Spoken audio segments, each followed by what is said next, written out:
Alright, guys, welcome back again to the study prep, guys. CSEC. Today we'll be continuing on the very long course that we did had for the past couple of weeks on um Guyana road traffic and code. Let's look at situations whereby you do not overtake, where the road narrows or when it to do so would force other vehicles to swerve or reduce speed. Do not overtake a pedocyclist if traffic is approaching you from the opposite direction. If in doubt, hold back. If you are ready to be overtaken, give the appropriate signal. Do not increase your speed when being overtaken. The courteous driver will slow down to assist the other driver to overtake safely. Overtake on the right except when the driver in front has signaled that he intends to turn right. So in the case, so let's imagine that you're going to overtake someone in like a real life scenario. Um, Usually you would drive on your left. So in a case, majority of the time you will have to overtake that person on the right, right? So you would have to overtake that person on the right. You cannot overtake that person on the left. That would cause accidents. Never turn out sharply from near side, but always give ample warning. This could be in the form of a horn. Never cut in. That is do not pull in sharply in front of a moving vehicle which you have just overtaken. Suka toward Um, Observe the rules regarding white lines on the roadway when you wish to overtake. Details are given under traffic signs, signals, and road markings. In the traffic holdups, keep in your own lane. In a case like this where there's a two-lane intersection, it is very wise and advisable that you keep in your own lane. Let's look at some road junctions. When approaching a junction where there is a slow sign, slow down and be ready to stop if necessary. Where there's a stop sign, you must stop at the major road ahead even if there's no traffic on it. The junction, look right, then left, then right again. Do not go until you are sure that it is safe to do so. Let's look into more of the notes. At a junction, give way to traffic on the major road. If in doubt as to which is the major road, as for example, when it is not apparent and is unmarked, give way to vehicles on your right. Let's look at part 4. Having stopped in response to a stop sign, do not cross or turn into the main road unless there is ample room for you to do so. Obedience to stop sign does not give you subsequently any rights to move in such a way as to inconvenience the road users on the main road who have the right of way.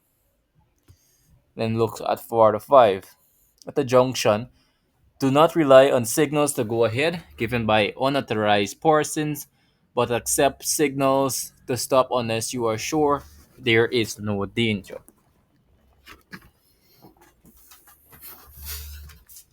Let's look at turning corners now.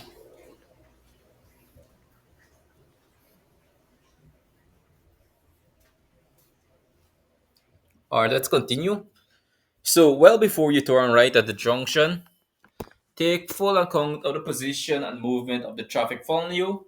When safe to do so, signal your intention and take position just left of the middle of the road or on a one-way street on the right side of the street. Wait until there is a safe gap between you and any approaching vehicles before you complete your turn. Right?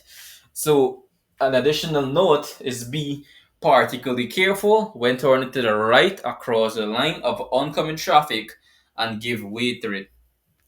But part 8, if you intend to turn left, keep to the left. Then, if you're going to turn out right, give a signal that you're intending to turn right. Do not just swing out to the right. When turning to junction, give way to pedestrians who are crossing. But 50, when held up at a road junction by police or light signal, do not filter to the left unless you receive a definitive signal to do so. Now let's look at stopping. So whenever you're going to stop, in the case of giving signal when you're turning left or you're turning right, it is also important that you signal clearly your intention to stop before you start slowing down. Let's look at some special routes for pedal cyclists. I don't know if this is even necessary. So where there's a cycle lane, use it. Glance before you move off, change course, overtake or turn. Fit 4, never ride more than two abreast. That could cause accidents. And whenever road or traffic conditions require it, ride in single file. Fit 5, a cyclist should never overtake two cyclists riding abreast when there is another other traffic on the road or rear the point of overtaking. A cyclist about to overtake others should sound his bells. On the narrow roads, cyclists riding abreast should move into single file when being overtaken by other cyclists or other vehicles. Not only is it in the interest of safety to do so, but also you show your consideration for other users on the road. Article 58. Never carry anything that may interfere with the proper control of your cycle. Open umbrellas should not be carried in such a manner as to obscure vision. Do not hold onto another moving vehicle or on another cyclist. Do not ride close to another moving vehicle. 6 to 1. In traffic, which has stopped or slowing down, remain in your correct position in line of traffic. Do not swerve in or out of the lane of traffic. Give room for safety. Moving vehicles to move along quickly. Do not wave or wobble about the road. Do not ride a cycle which is too big for you. That's basic common sense. Before cycling, check to see that your cycle has efficient brakes, bell, tires, lamps, and rear reflectors. You must observe traffic signs and signals on the directions of police controlling traffic, both when riding and when wheeling your last cycle. Now let's look at lighting by light. We'll just read two more of these sections. Or I think we'll probably just read out the whole thing and just finish with this thing, at least for now. 66. You must ensure that in your front lamps shows a white light which can be seen from a reasonable distance. The lamps must be fixed to the cycle. You must have either a lamp showing a red light to the rear or an efficient unobstructed red reflector. A white patch on your rear mudguard is an added safety precaution. See special rules for drivers or motor vehicles, including motorcyclists and pedal assisted cycles before driving. Before driving any motor vehicle, make sure that your use of it is covered by license and insurance. Your driver's license is valid and signed in ink in the space provided. The brakes and steering gear are working efficiently. The tires are in safe condition and at proper pressure. The windscreen is clean and wiper in working order. The vehicle is in such a condition that no danger is likely to be caused to yourself or others. The speedometer, horn, and lights are in working order. The silencer is efficient, and the vehicle is not otherwise excessively noisy. The load is not excessively or badly packed, distributed, or secured as to be dangerous to the public. Let's look at traffic behind you. Before moving off, remember Route 20 and ensure that there are no children or obstruction in the blind area near your front wheels.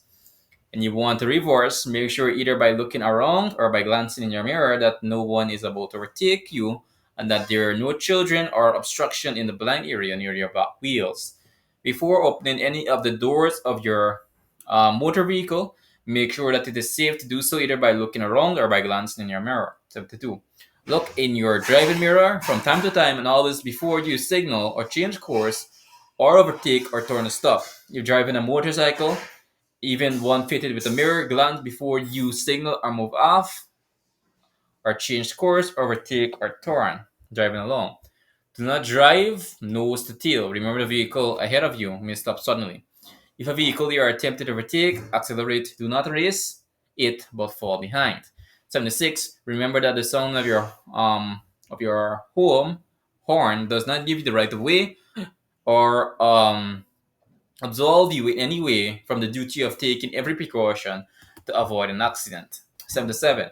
You must at all times when driving place yourself in such a position that you can exercise proper control over your vehicle and retain a full view of the road and traffic ahead.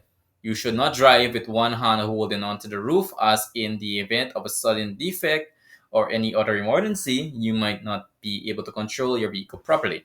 78. You must observe speed limits, traffic signals, signs and signals, and the directions of police controlling traffic and stop when required by police in uniform. You must give precedence on pedestrian crossings. 79, you must not drive when you are under influence of drugs or drinking. You must not drive recklessly or in a manner or at a speed which is dangerous to the public. And then we have 81, you must drive with due care and attention and with reasonable consideration for other road users at all times. Let's look at night driving right now.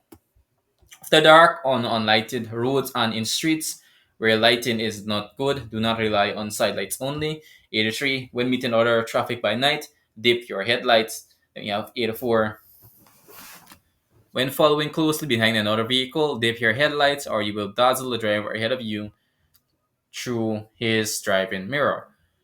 Ensure that your headlights are properly focused. Lights on four-wheeled motor vehicles. Every motor vehicle, the width of which is 7 feet or less, on any road during hours of darkness must carry two lamps, each showing to the front of a white light visible from a reasonable distance, one lamp showing to the rear a red light visible from a reasonable distance.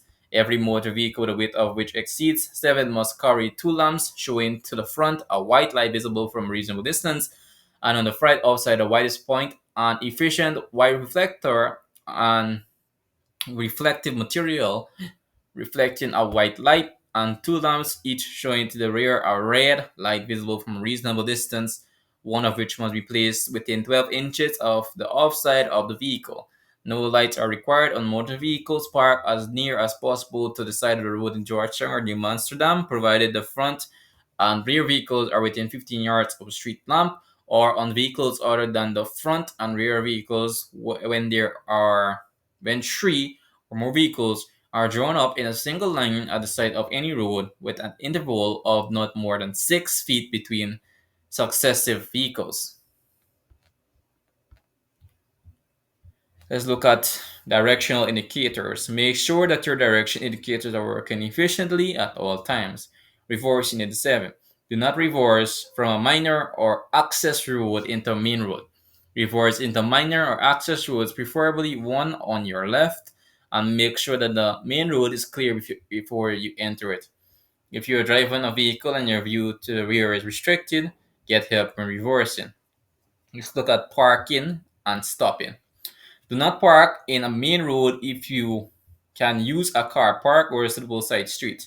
Do not let your vehicle stand in the roadway unless it is drawn in close to the road, then toward the feet of a junction except to load or unload or to comply with traffic requirements so as to create a traffic hazard and consequent danger to other user of the road. Example, near bus stops, school entrances, or as to obscure traffic signs, traffic lights, or pedestrian crossings within 15 feet of a fire hydrant alongside another parked car.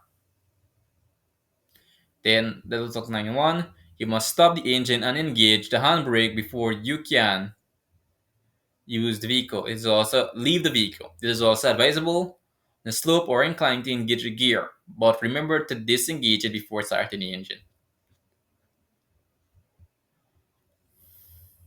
So where everything, we're gonna look at all this. We already look at the light, that. Yes, guys, that'll be everything for the handbook. For that, yes, that's everything for the handbook.